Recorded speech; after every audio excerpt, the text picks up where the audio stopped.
Hello there and welcome to episode 31 of The Moaning Show. I am HCD Rules 0001 as always. In this particular edition I will be answering a request from a viewer and I'd like to talk to you about the Eurovision Song Contest. Now, 57 years ago the Eurovision Song Contest came into being.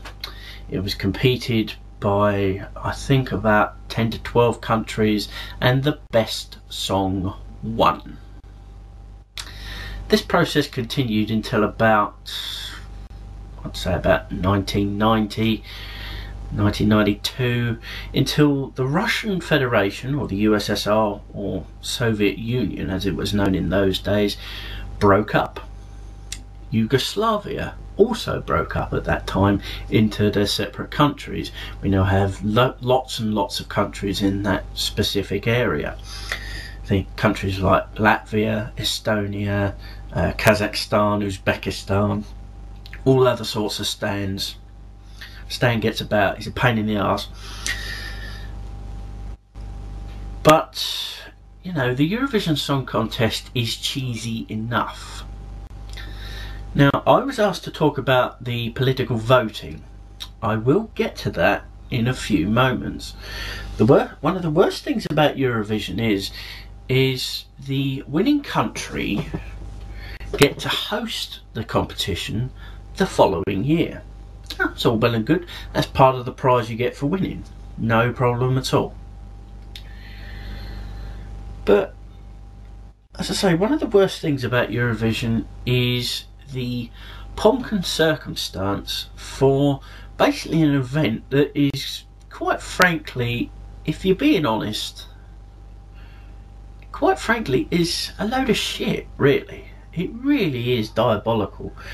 But I enjoyed watching it, at least the event up until the scoring, because of the cheese factor. It really is, you know, cringeworthy television and things like that. But it's usually got these people that, and I'm not trying to sound racist or anything, that can barely speak English, and if they can, it's broken English. And it's like, welcome to Eurovision Song Contest 2012. We are here from wherever. And we would like to welcome you and Europe to the Eurovision Song Contest. And just the last few years as well, before the presenters have come on in their spectacular designer dresses and outfits, you know, but designed by some fucking pricky, fucking useless, irritating designer that we couldn't even give a flying arse wipe as to who's designed it. Just get on with the pissing singing. But the last few years we've had a couple of dances and you know, tunes of the we present to you, before we get the action underway, we present to you the dances of the school and fliegen. I don't care. Get on with the fucking singing. That's what I want to watch. I want to see the fucking songs. Not some pipe player who go and some woman going like, fuck off. More important things to do. Get with the pissing singing. Now usually they begin the show with the winner of the previous year's song. They did sort of after all of this stupid dancing and crap like that. This year the winners of the previous year sang for about a minute and a half, and it shouldn't have won anyway last year. But the male singer turned out to be one of the hosts, and he looked like a bloody idiot. I'm not saying I look brilliant in any way, but he had this stupid quiffed haircut, he had a stupid tuxedo on as well, and he was doing his best to, you know, speak English. But one of the worst things about Eurovision is that you get the English instructions Like, we all 26 countries will sing, and then we will have the scoring from all of the countries involved. And then we'll find out who the winner is in Eurovision 2012. For a start, we know that. It's been the format now for at least 10, 15, maybe even 20 years. Secondly, they have to repeat that in French. And possibly the local language as well. So you get, they will find out who is the winner of Eurovision 2012, 2013, 2014, whatever. And they go, 2012. And then they say it in their own language. I'm not saying everyone has to speak English. What I'm saying is the amount of time wasted between saying that in English, saying that in 2 other languages, possibly 3 other languages, and that's that, you know? It's like, oh, for God's sake, get on with it!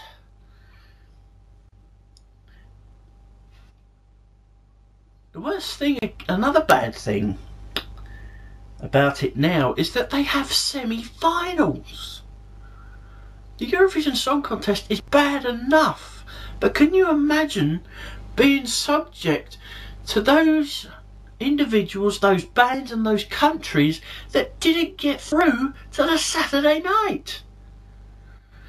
There are countries exempt from competing in the semi-finals. There are countries that will always be in the Eurovision Song Contest unless they pull out of it. Those countries are Great Britain, Germany, France, possibly Spain and Italy, because they put most into the European economy, hence they're immune from getting eliminated.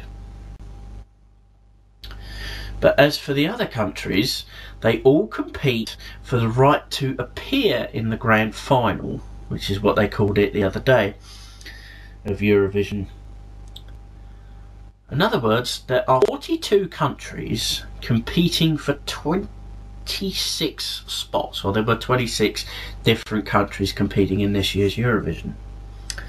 Now, one of the problems is that there's about 36 countries, or 37 countries. There's about 36 countries competing for around 21 different spots.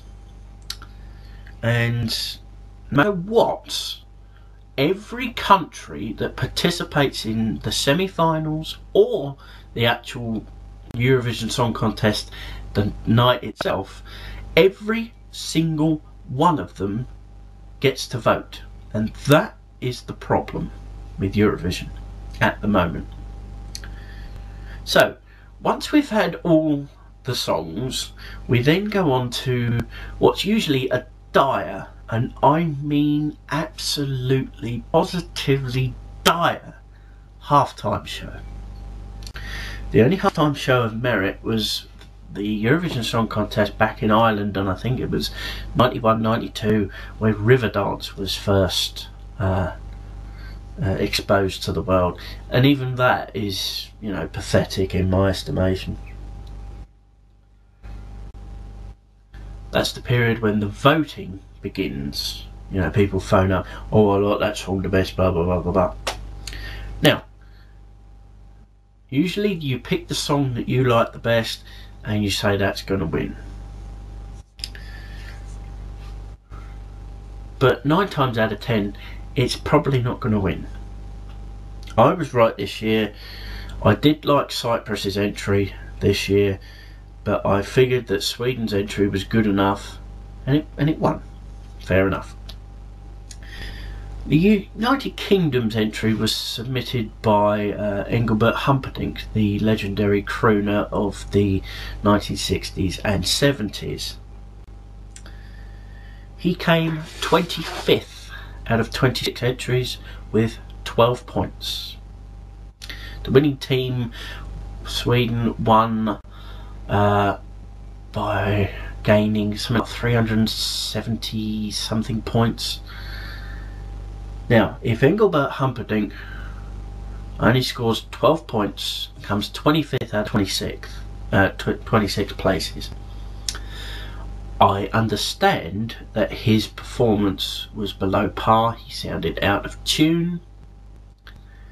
Analysis the next day on a news channel said that the tune was very difficult to sing, considering it was in different keys most of the time, and you know, the chorus was in a completely different key to the actual verses. That's understandable, and maybe the aesthetics in the place didn't show themselves to be favourable with Engelbert's style of singing or the style of the song itself. But there is something wrong when a legendary performer like Engelbert Humperdinck cannot gain favour with a crowd or a selection of voters. Now, our song was absolutely terrible. It's one of the worst songs we have ever submitted for entry for Eurovision. I'll freely admit that. When I think of Eurovision, I think of the cheesy, you know, beaten tune with people dressing in oversized outfits. Go. I went to see her on the edge of the street, and she smiled at me when we meet. Yeah, yeah, yeah, yeah, yeah, yeah, and stuff like that. You know. Maybe we should submit that for next year. You know, songs like that, absolutely pathetic songs. But you obviously get your ballads as well, where one person just sits there in front of the microphone going la like that, you know. And you get some really half decent songs. I wouldn't say brilliant songs, because this year's actual quality of songs was a little bit pathetic, really, to be honest. But, and I'll finally get down to it, the voting. Now, this is where Eurovision dies, in my estimation. You've got the singing, the god-awful presenting, because obviously you don't know what's going on from here to there, the god-awful presenting, and the crappy half-time show by they get the votes and count them. Next comes the voting, and the voting is the worst piece of Eurovision, and has been for close to 10, 12, maybe even 15 years. Only on an occasion does the correct song win, or the best song of the evening win. It's all due to the political nature of the voting. Now, for instance, Serbia used to be part of a country called Serbia and Montenegro, so even they have split. The problem there being is the fact that Serbia is right in the centre of about even 5, 6, 7 countries that go round, and Serbia's right in the middle. It's like that.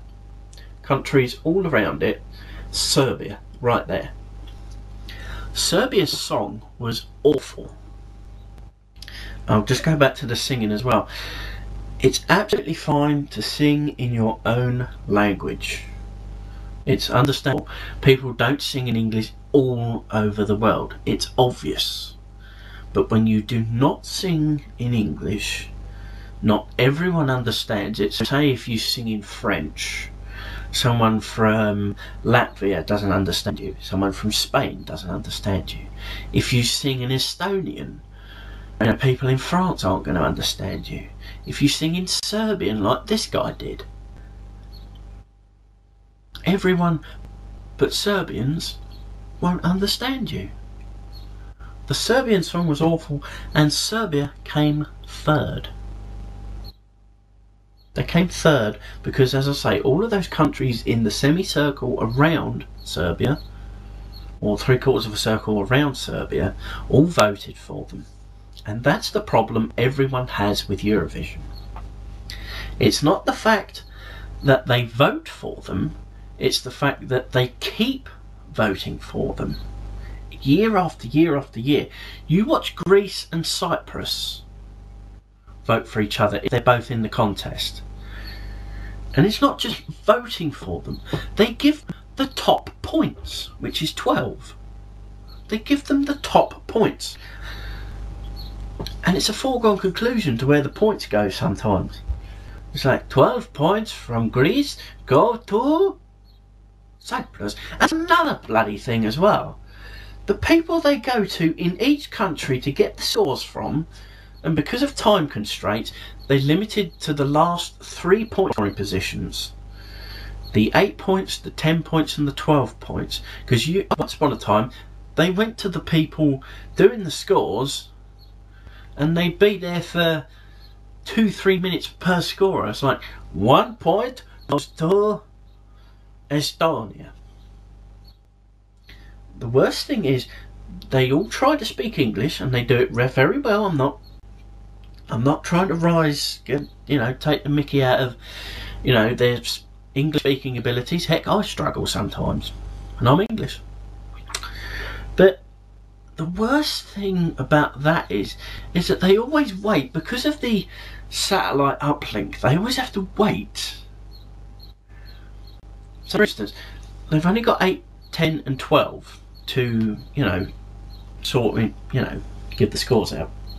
So for instance, if it's, say, Belarus, who didn't even make it to the final this year, remember all the countries that took part in the semis and the final give their points. So say Belarus are given their points. Here are the results of the Belarusian jury. And you get the first lot of points, up to 7 points, given out to the specific countries, whatever. 8 points go to, and some of them wait.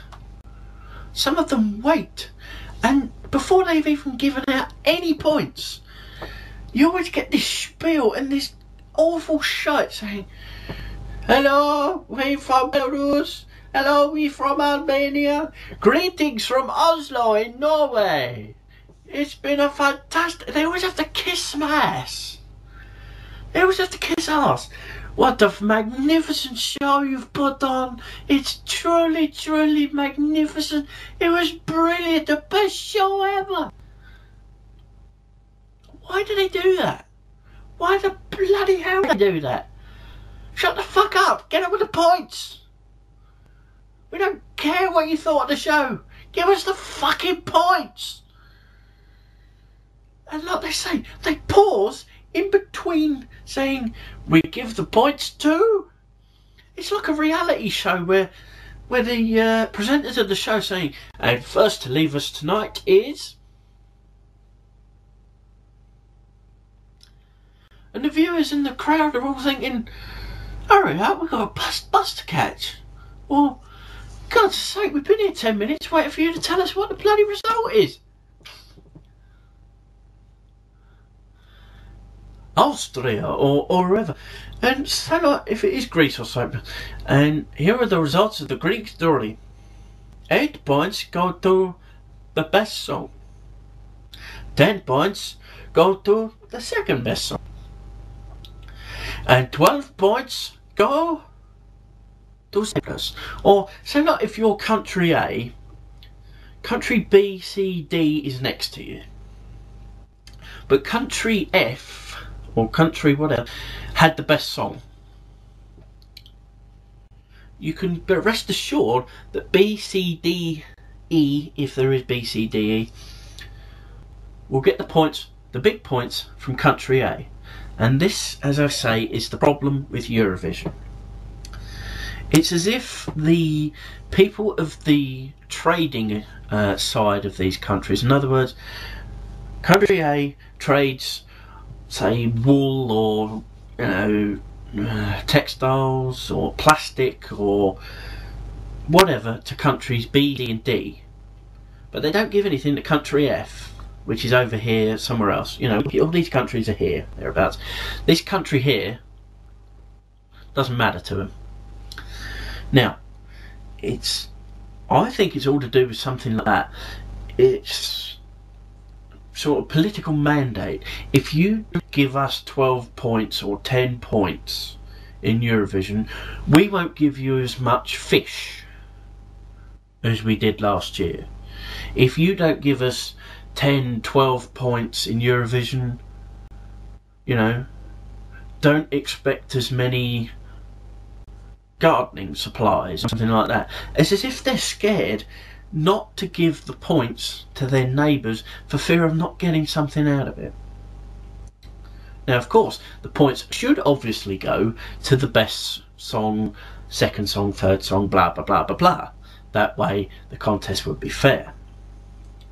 But every country is encouraged, as soon as all the songs are finished being sung, they're all encouraged to pick up the phone and dial in their votes for their favourite song of the evening. Now, I'm sorry, but you've got all of the stands, Slovakia, Slovenia, Czech Republic, Denmark, Sweden, Holland, Norway, whatever. I don't see how Johann in Germany or Klaus in Austria or Duncan from Preston or whatever, I don't see how a person in country B, C, D or E, which is around country A, I'm still using this example, phones up, they phone up with their votes for the best song of the evening, regardless of who done it, and say, yes, I'd like to vote for country A, please. And then put the phone down. That's their vote for the night. They sit back and watch the results pile in. I don't understand how Sebastian from country C can pick up the phone and say, oh yes, I'd like to vote for country A, please. Puts the phone down. Claudia from country C, from country D, picks up the phone and says, yes, I'd like to vote for country A, please. I can understand politicians, dignitaries wanting to vote for their neighbouring countries. It's how you get on in life. But I cannot see how the average person in each country would vote for the countries around them. It's as if they got some sort of undying loyalty or something like that. And that is what I personally have a problem with. I can't see how someone in Estonia would automatically vote for Latvia. And I actually think as well, so like if one country is doing rather well in the standings, it's like in third or second place, and their nearest rivals had a really good song in the standings, there's nothing to say that these countries don't quickly change their results. Say like if they're 18th to give their results out of the 26 that, you know, performed this year, there's no stopping the country who is in second place, who gives the results out 18th, to quickly say, oh well, hang on a minute, that country's doing really well. On our points list, we're giving them 10 points. Or we're giving them 8 points, or we're giving them 12 points. Who's to say they don't quickly get another piece of paper out to the person reading out the scores? We give them 8 points, or whatever. And they have to repeat the amount of points they get in French. This is what c'est bois. It's like, fuck off! I'm not French. The majority of Europe isn't French. Fuck off! You want to be French? Piss off to France. That's what I say. But going back to this sort of mis-scoring, the team that is ahead of them should get 8, 10 or 12 points. But because they're ahead of them, they could probably change the results and give the team that is ahead of them 3 or 4 points. They get points, so no one moans or complains. But that is one thing that I think goes on in Eurovision.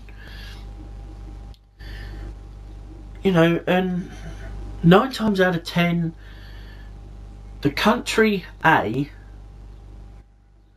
will probably win Eurovision because of countries B, C, D and E next to it. It's like all them countries that used to belong to Russia will vote for Russia. All of those countries that used to belong to Yugoslavia will vote for each other. No problem at all. And, you know, Western Europe hasn't got a chance. Germany won in 2010 because they had a song that was played all over Europe, apart from England, apart from the UK. It was demonstrated, it got to #1 in most of the European countries. That's how she won that year. And quite frankly, it was the best song. So no problems there. The year after, Azerbaijan won it.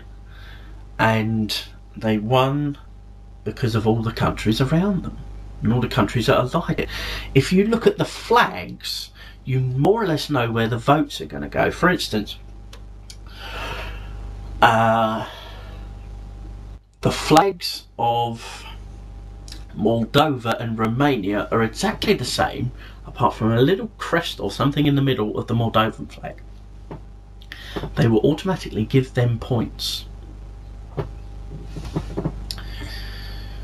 What needs to happen is, to begin with, Britain or United Kingdom needs to pull out straight away.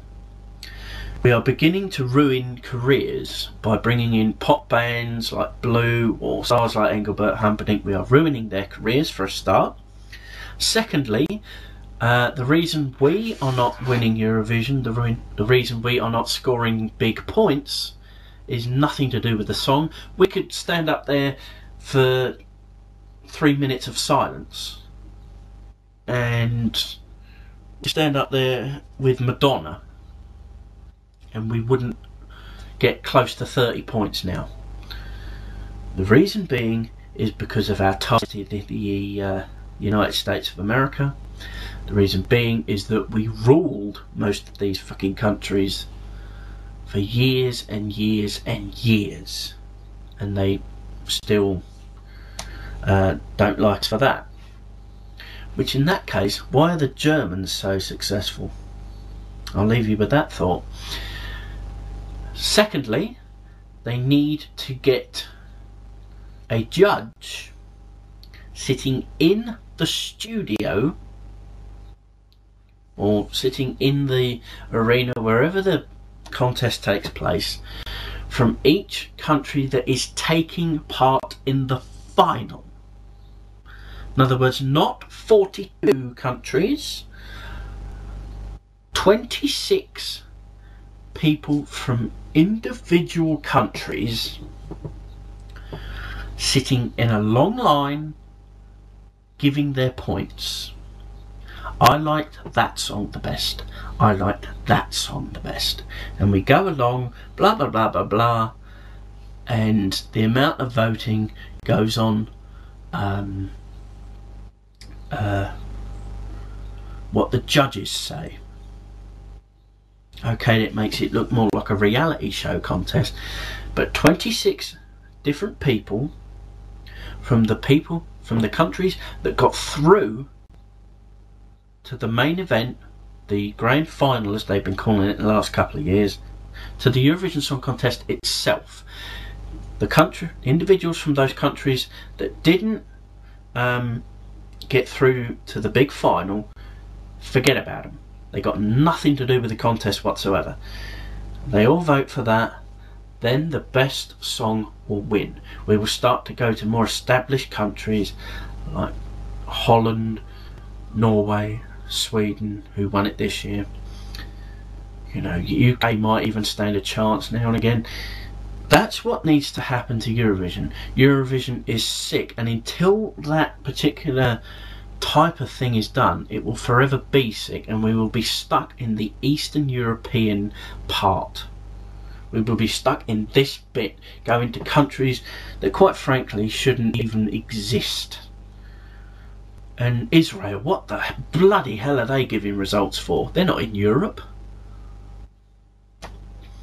Anyway, that's it.